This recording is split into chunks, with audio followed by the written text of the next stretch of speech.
The CBS Radio Mystery Theater presents...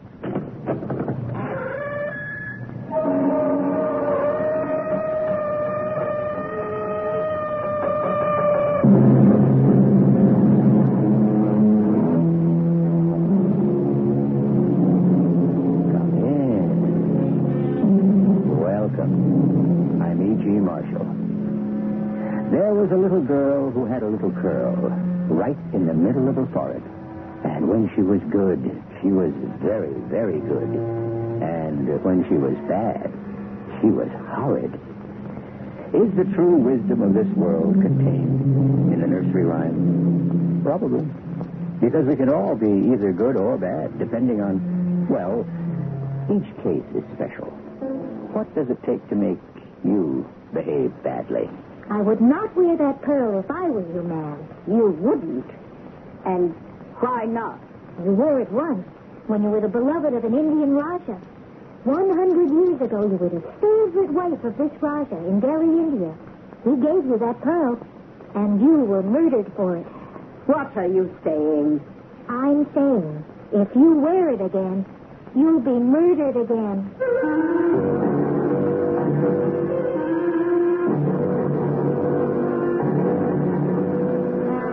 Our mystery drama, Borderline Case, was written especially for the Mystery Theater by Sam Gann and stars Mary Flersham. It is sponsored in part by Buick Motor Division and ARM, Allergy Relief Medicine. I'll be back shortly with Act One.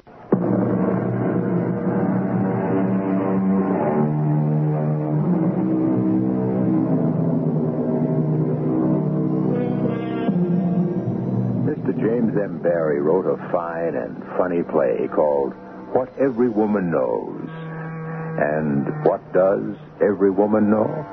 Why, that she's a smart one, operating behind the scenes, pulling the strings, planning the moves. And what really makes her smart is that she does it all without anyone really being aware of it. Meet Miss Janie Summers, who is 15 years old and lives in Chatham Springs, New York.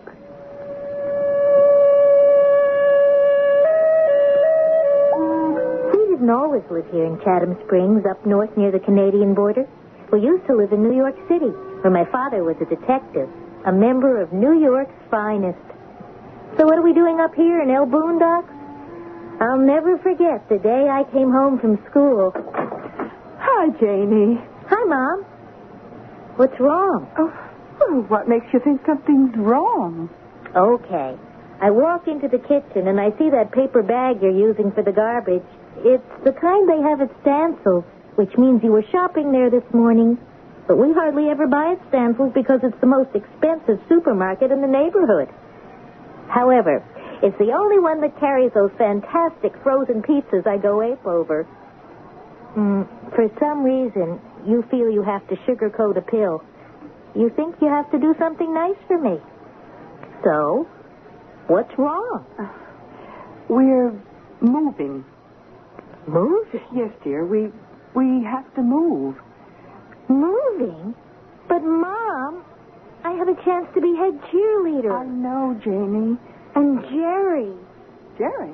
The boy I've been telling you about. The Greek god. Oh. I mean, he looks like a Greek god. He's just starting to notice me. Oh, could I have the pizza now? It's in the refrigerator.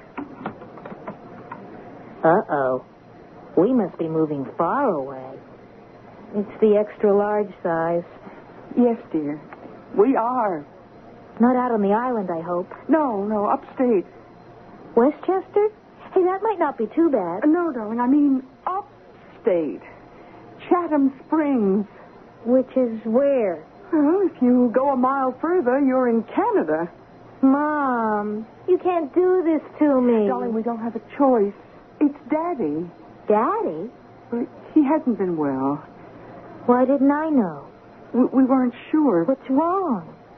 It's his lungs. He has to get away from the big city. Oh. So we chose Chatham Springs for 2 reasons. 2 reasons? Well, first, the air. Second, there's a job for Daddy. What kind of job? Sheriff. Sheriff? Mm-hmm. Oh, Mom, how could Daddy be a sheriff? Oh, when they heard he was a detective first grade. But, Mom... And on the New York City Police Force. But Daddy isn't really a detective. Jenny, how can you say that? He's a basketball coach. That's in the winter. In the fall, he coaches football, and in the spring and summer, baseball. Well, dear, Daddy does a terrific job, but it's with the Police Athletic League. It's not being a cop. Janie, it's being a certain kind of cop. Sure, Mom, but not the kind of cop you have to be if you're a sheriff. Oh, I know. Daddy is not now, nor was he ever, the kind of policeman who walked around with a badge and a gun solving crime. Well, fortunately, there isn't too much doing up in Chatham Springs.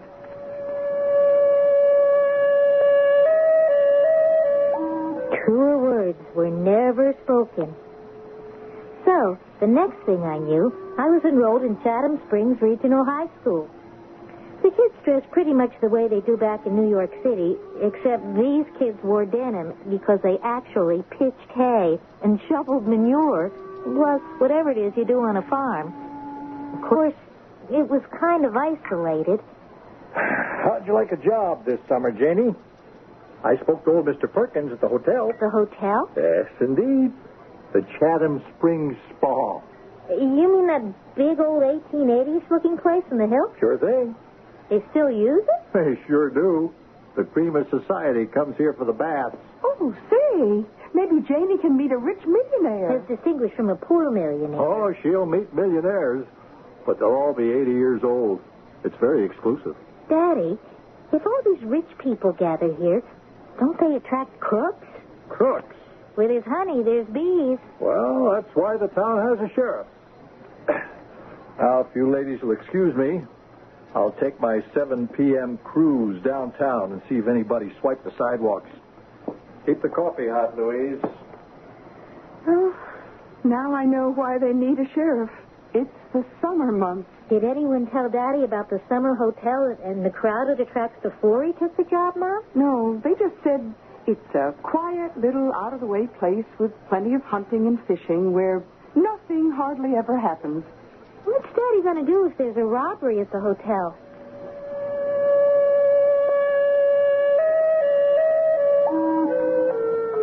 School closes early up here, and I reported to the Chatham Springs Spa Hotel. It's the kind of place you see in the movies. This old hotel filled with statues and paintings and velvet and marble. And old people. Rich old people, creaky with age. Most of them have been coming here, since they were alive. Old Mr. Perkins, the manager, told me what I was supposed to do. Mainly, for the most part, just stay behind front desk. But what do you want me to do, Mr. Perkins? Hand out the mail, I suppose. Is that all? Well, smile. Smile? It's mostly an elderly crowd up here, and a pretty young, smiling face kind of peps up the whole place. You mean you hired me because of my smile? Youngster, you've got the brightest smile in Chatham Springs.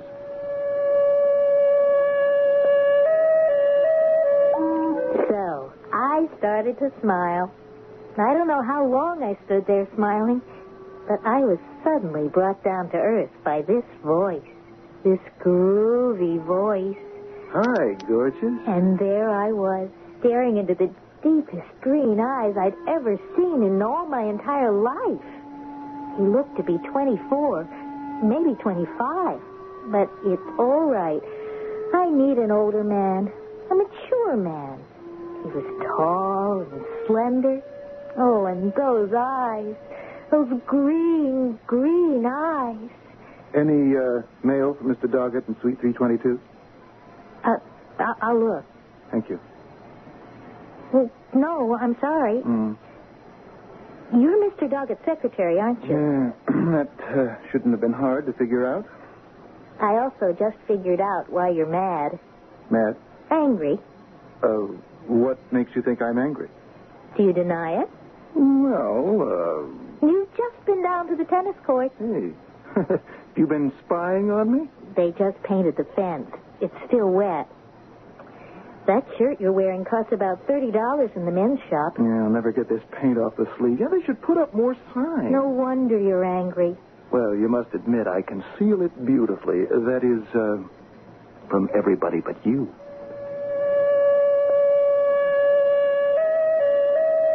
Another flash of the green eyes, and he was on his way. Bad sign. He didn't ask my name, nor did he tell me his. I may have handled him wrong. I may have appeared a little too smart. This can scare a fellow off. Well, a fellow, yes, but not a man. A mature man, like Mr. Doggett's secretary. Mr. Perkins? Who's Mr. Doggett? Oh, he's a man invented something for the automobile. What? I don't rightly remember. Must have been 40, could have been 50 years ago. I think every time anybody buys a car, he gets 50 cents or $1. It mounts up. What's his secretary's name? He's too old for you. Oh, I don't mean Mr. Doggett. I know who you mean. Tom Barlow's too old for you. Tom Barlow. I just knew it would be a strong name like that. Tom Barlow with the green eyes. He was usually busy with Mr. Doggett, looking over papers and one thing or another. The rest of the time, he liked to play tennis, a game I had never had a chance to develop. So, there he was, for at least an hour a day on the courts, with our lady social director, Miss Jenny Croydon. She's at least 32, and she dresses kind of 1968-ish. But out on that tennis court, she was something else. She wore a cute little short white outfit. Come. This, my girl, is no place to dream. Come alive. I am Mrs. Elvira Tottenham. The keys to my room, if you please. She was tall, stout, with flaming red hair. She wore an electric blue dress, and her fingers seemed to sparkle as she waved them. Then I saw it was because of the diamond. Well, now, what are you staring at? What was I staring at? It hung from around her neck. It was a pearl. Yes, a pearl. It was the size of a small marble, and it was gray. A gray pearl. I couldn't tear my eyes away from it. What are you staring at, girl? I was staring at the pearl, the gray pearl.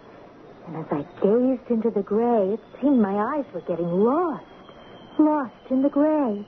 I was surrounded by gray, floating in gray, everywhere, gray. And I heard voices. Kill her. But she's the Raja's favorite wife. Kill her and take the pearl. Take the pearl where? Who'd be fool enough to buy it? It's worth millions. There's no pearl in the world to match it. But what would we do with it? To own it, to have it. I'll have no part of it. The door to the harem is guarded by a single slave. Your knife for him, my knife for her. But hurry before it grows light. Not a sound. Now, stab him. Now. That was well done. Now, inside, quickly. She's awake. Don't let her scream. The pearl. I have the pearl. Hurry. Let us leave here. Blue, I must hurry. But you have all the time in the world. What? The pearl. The Star of Delhi. It's mine. Mine alone. My keys, young woman. Whatever are you thinking about? What was I thinking about? What had I just seen? What had I just heard? It was so real that how could it be? How could I have heard and seen slaves and harem and a beautiful woman murdered for a smoky gray pearl?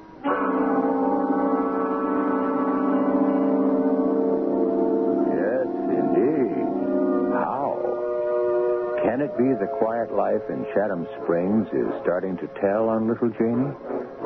In her reverie or dream or whatever it was, she heard the pearl referred to as the Star of Delhi. Now, she'd have no way of knowing that, would she? Suppose it should turn out that the pearl is actually named the Star of Delhi. Where would that leave us?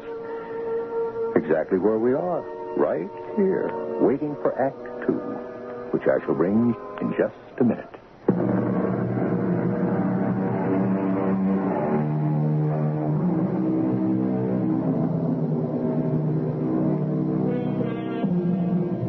A pearl of great price, as we are told in the Bible. But a pearl of the greatest price seems to be the smoky-gray, hung from a pendant around the neck of an imposing dowager, Mrs. Elvira Tottenham.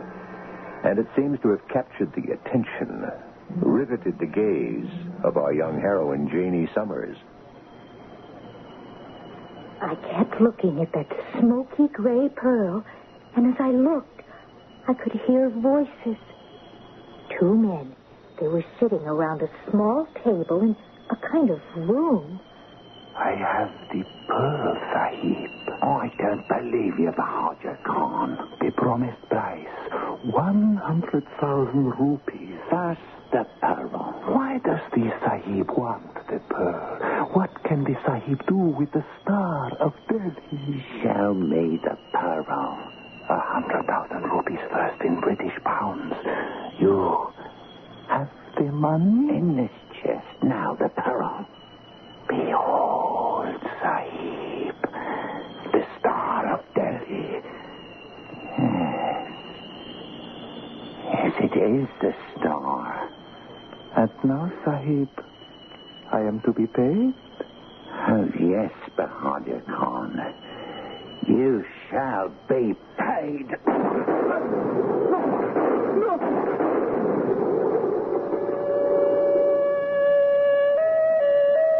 The native, the one who was called Bahadur Khan, fell dead to the floor.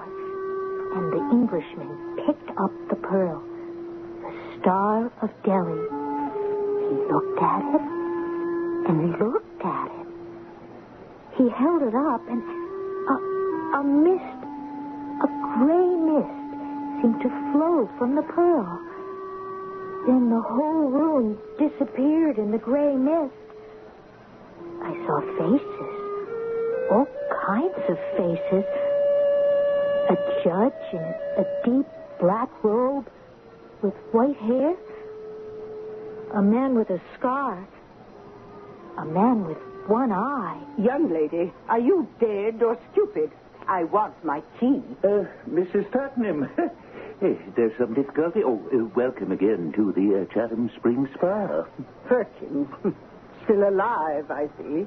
Forgive me, madam, but why shouldn't I be alive? Well, you're not getting any younger. Who among us is? I come back each year to see the toll the time has taken. Mrs. Stuyvesant Tresvant. She passed away. Oh. And old Doggett. He's still with us. I shall outlive them all. And who is this young thing at the desk? What's your name, girl? Janie Summers. Janie's father is the sheriff. Then you better behave yourself, girl. Janie, this is Mrs. Tottenham. She stays with us every year. Now, give her the keys to room 324. Have your bag sent up, Mrs. Tottenham. I hope you'll enjoy your stay with us. I doubt that. I doubt that very much.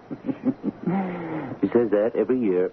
Mr. Perkins, what is that pearl she wears around her neck? The pearl. Oh, yes, the pearl. That's famous Star of Delhi. How did I know? How did I know? How'd you know what? How did I know it was called the Star of Delhi? Well, everybody knows it's called the Star of Delhi. It's the most famous pearl in the whole world. It was given by an Indian Raja to his favorite wife, and she was murdered by a man named Bahadur Khan.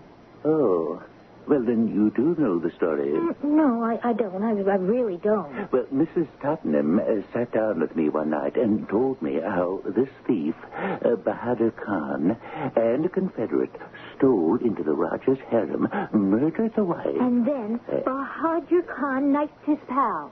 Say, who's telling this?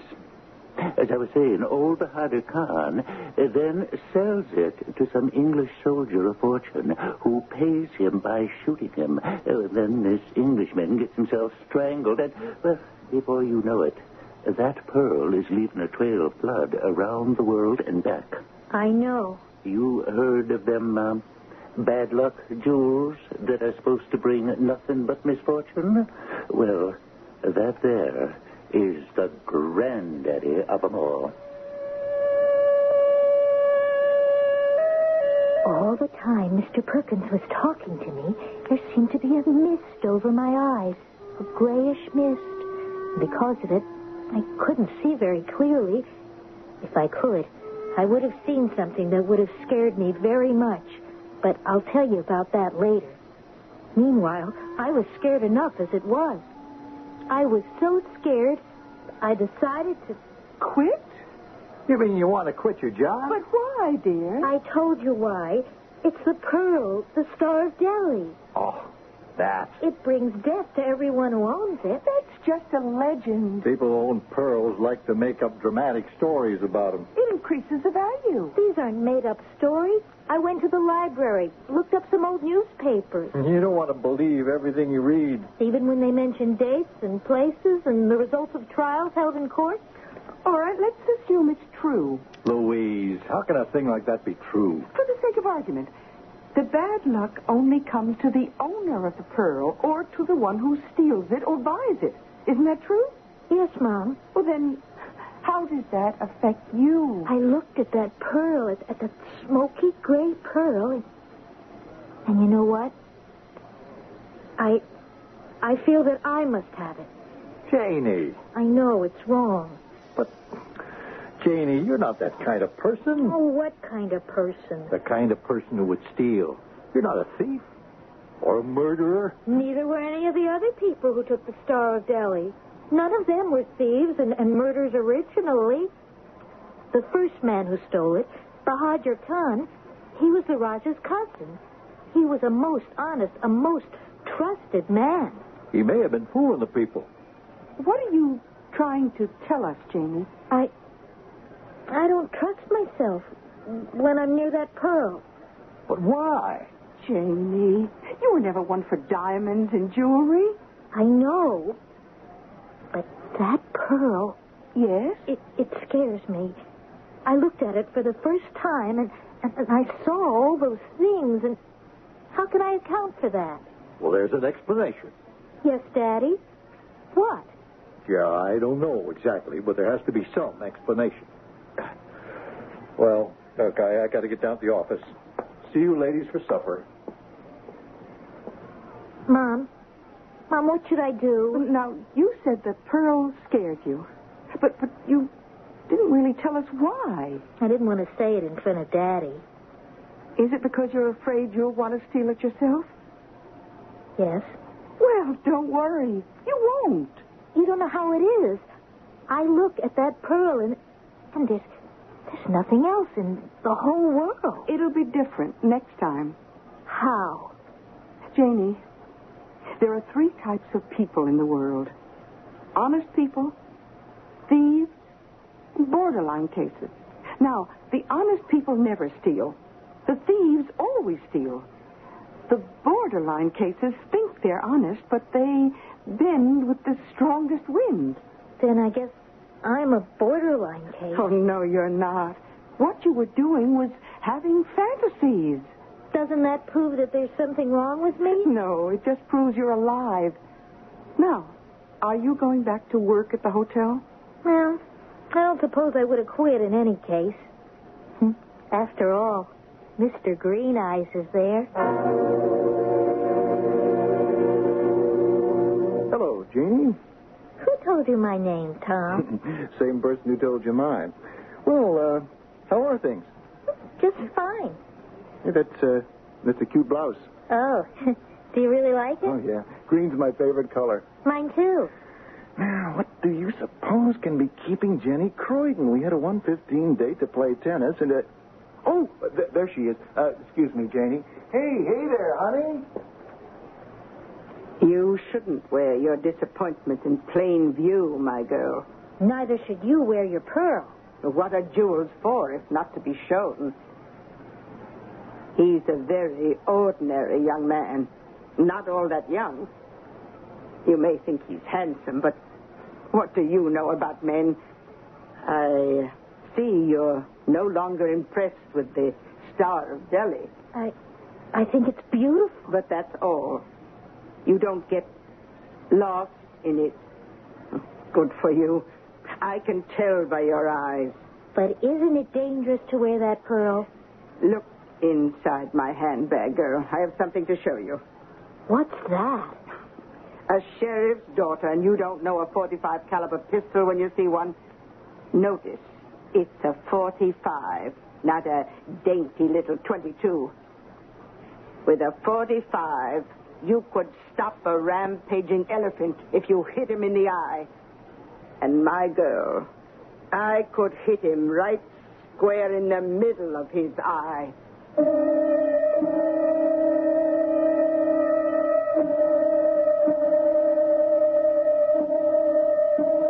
An elephant has very small eyes. Not that we advocate this kind of sport. We are, if anything, strict conservationists. However, we must take the world as we find it and deal with people as they are.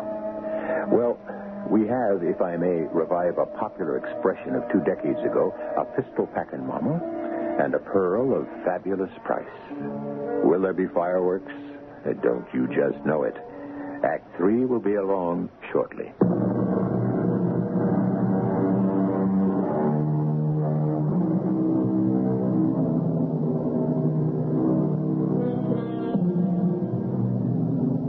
Many a gem of purest ray serene, the dark, unfathomed depths of ocean bear. That's a poem by Mr. Thomas Gray, which talks about the hidden treasures of the world. However, a treasure that's out in full view is the Star of Delhi, a smoky-gray pearl which Mrs. Elvira Tottenham wears round her neck. Historical fact tells us that everyone who owned this pearl met with untimely, violent death. Mrs. Tottenham is also armed with a .45 caliber pistol, a most lethal weapon. But, Mrs. Tottenham, isn't it true it's been bad luck to own that pearl? What's luck, girl, but a string of coincidences? If they go your way, they're good. If they go against you, they're bad. But still... I dare anybody to come at me in broad daylight. And at night, I lock my door and sleep with my Colt .45 beneath my pillow. But aren't you being foolish? I've been around for 80 years. I can't expect to live forever. But there are thieves who... Nonsense. No self-respecting thief would risk his life to steal the Star of Delhi. Who would buy it? But one person after another has stolen the pearl for more than 100 years. That's right. And you can tell who those thieves will be. How? They're the people who look at it and get lost in it. You can read it in their eyes, and I know who they are. Who? Yesterday, you were one of them. Me? Yes. Yesterday, you were lost in it. You would have done anything to get it. Oh, no. But today, your common sense has prevailed. Who else besides me still is lost in it? Green-eyed Tom Barlow. Blue-eyed Jenny Croydon. Brown-eyed Bill Perkins. Are you saying that... What I'm saying loud and clear is if I should be found murdered in my bed one morning and the pearl is missing, you may tell your father they are prime suspects. Not Tom. Not Tom Barlow? Believe me, Tom Barlow is like growing pains. You'll outgrow him.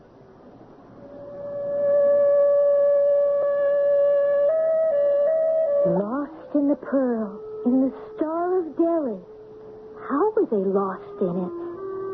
Did they see the same story I did? All the murders and robberies? I tried a little test. I waited till Tom Barlow came into the lobby again. Janie, did anybody ever tell you you have an absolutely beautiful smile? What happened? Did she give you the air? Did who give me the air? Miss Twinkletoes. Jenny Croydon. Oh, hey, I love both of you. I'd even marry both of you, but bigamy is illegal. Not everywhere. Is it illegal, do you suppose, in India? I wonder how many wives Bahadur Khan had. Who? Bahadur Khan. Bahadur Khan. 4 syllables, and each seemed to strike at him as if it were a deliberate thrust of a knife. His face became chalky white, and the green light died in his eyes. Bahadur Khan, the name of the first assassin.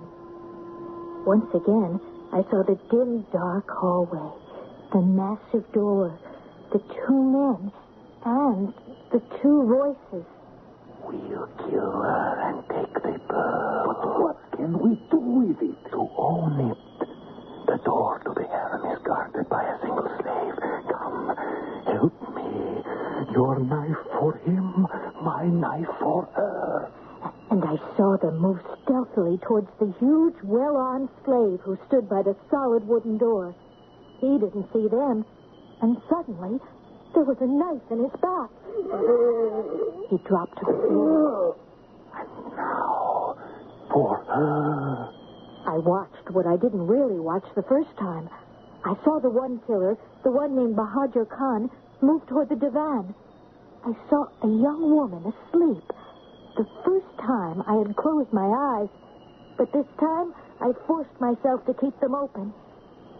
As he came nearer and raised the knife, I looked at her face. It was the face of Mrs. Tottenham. And the man with the knife had the greenest eyes I ever saw. It was his face, the face of Tom Barlow. Then he turned quickly and stabbed his friend. As the man fell to the floor, I could see his face. It was Mr. Perkins. Janie, what was that silly question you just asked me about some guy named Bahadur Khan? I don't know. What kind of a name is that? What are you staring at? Nothing. Nothing. But you're staring at something. Something. His eyes. I've been hypnotized by his eyes ever since I'd met him.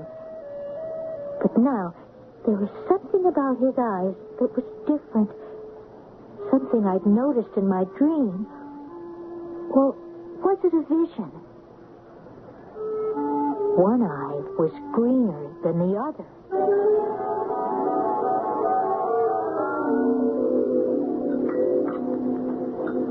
But her life is in danger. I hear you. And you can just sit there and eat. Now, honey, I can't assign myself or a deputy to guard her 24 hours.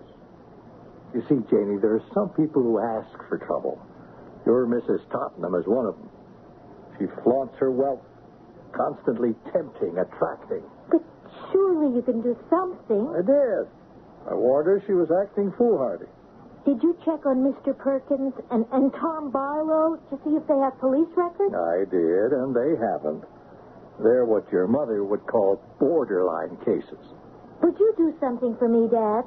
I'd do anything for you, honey. Would you, in your official capacity of sheriff, call the chief of police in Delhi, India? You mean Delhi, Indiana? No, Dad. Delhi. I guess now they call it New Delhi. And check on a man named Bahadur Khan.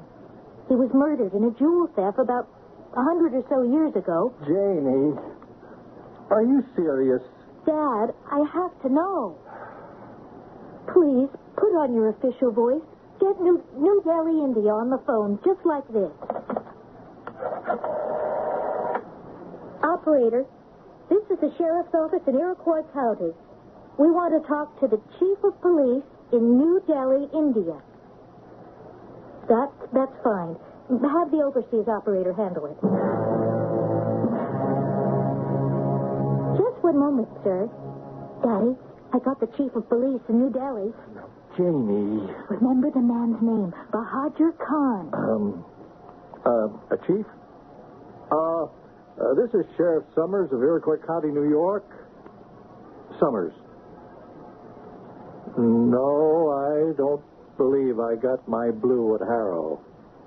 Must have been another Summers. Chief, we'd like to find out if you could tell us about a fellow named Bahadur Khan. He was killed in connection with the robbery of the Star of Delhi. Killed in connection with the robbery of the Star of Delhi? That's right. About 100 years ago. About 100 years ago, give or take. You will? Hey, Chief, that's very nice of you. Why, yes, sir. I'll wait for your call. Oh, what a nice, neighborly fella. Said it's no trouble at all. Call me right back. Oh, but, honey, what can this possibly tell you? I don't know, and I could never explain it. How do you like that? Has the chief of police in New Delhi found it already? How about that? Sheriff Summers. What? When? I'll be right there. Dad, what happened? Mrs. Tottenham. She's been murdered. 5 minutes ago.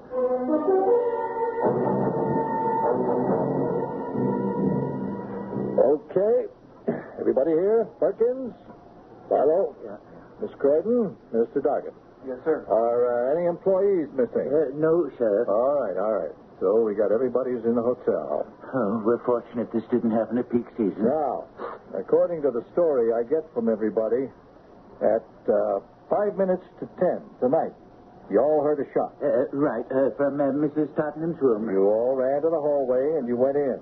Mrs. Tottenham was lying there dead. And the pearl, the Star of Delhi, was gone. That's right. Yeah, it was gone, but look, Sheriff. Her 45 caliber pistol was lying on the floor. It had just been fired. As I reconstruct the killing, the intruder entered the room. He had a key. My daughter, Janie, tells me it isn't hard to get one. And Mrs. Tottenham woke up. She went for her gun under the pillow. The intruder struggled with her. The gun went off and killed her, and then he grabbed the pearl. The broken chain was still on the bed. Now, I'll start asking questions.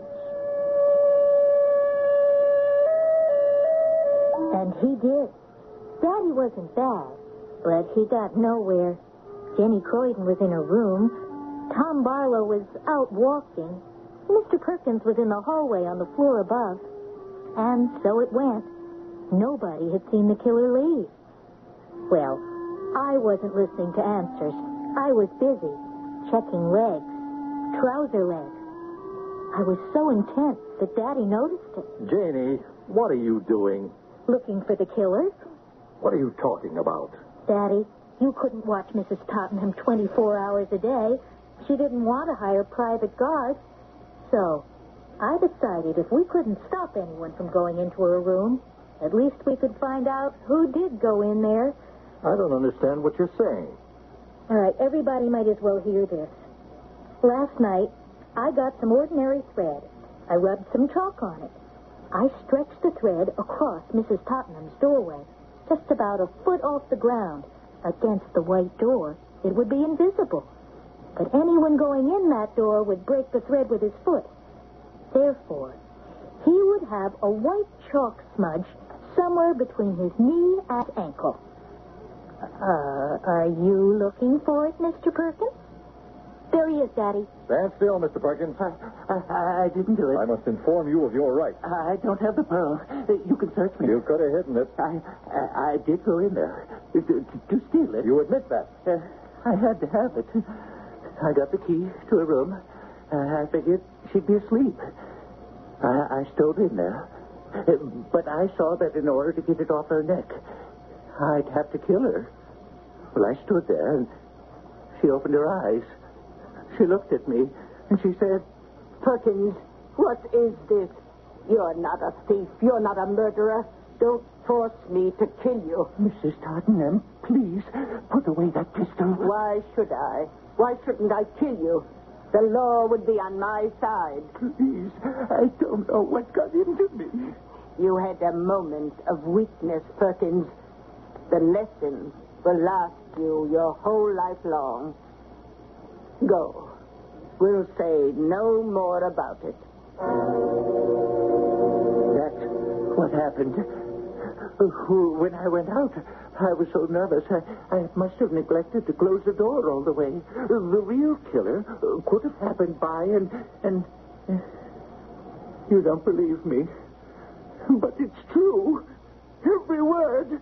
It's true. Get it, Janie. Mr. Perkins, you're not required to say anything at all. But I'm innocent. Hello? Janie, that chief of police called from India. He said... Who is it? Mom, the chief of police from India called. Another time. I'm busy. He says Bahadur Khan, who first stole the Star of Delhi, was 30 years old. Dad, it's about Bahadur Khan. Crying out loud. I'm tied up here. And among other things, he only had one eye. He what? He had one eye, and he was an officer in...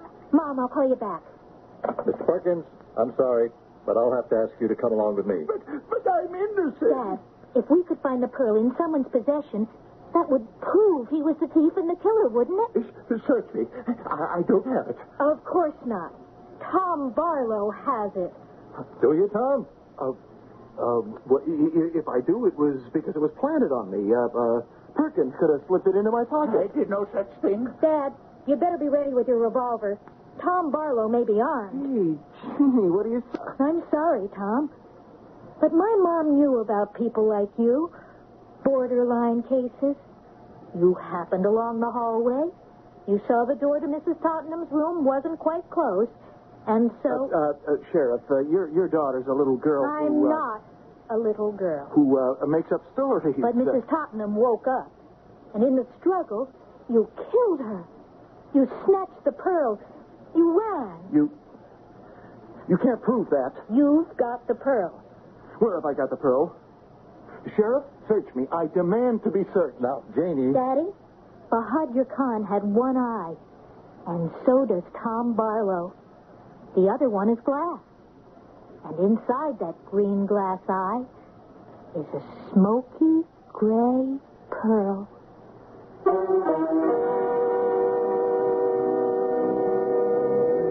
Well, where else could it be? Smoky gray pearls and green glass eyes. And smart teenage girls. Mix well, and you get a solution to a story of murder and robbery. And if you stay here for a minute, you'll get even more.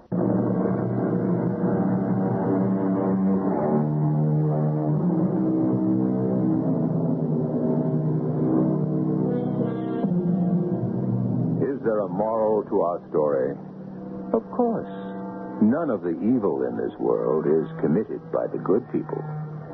Not all of it is brought about by the bad people. For the most part, evil is the work of those who could be either good or bad, depending on how things work out. The borderline cases. It's good to be good. It's bad to be bad. But the worst thing you can be is neither. Or both. Our cast included Mary Persham, Bryna Rayburn, Ken Harvey, Russell Horton, and Ray Owens. The entire production was under the direction of Hyman Brown. Radio Mystery Theater was sponsored in part by General Electric Citizen Band Radios and X-Lax. This is E.G. Marshall inviting you to return to our Mystery Theater for another adventure in the macabre.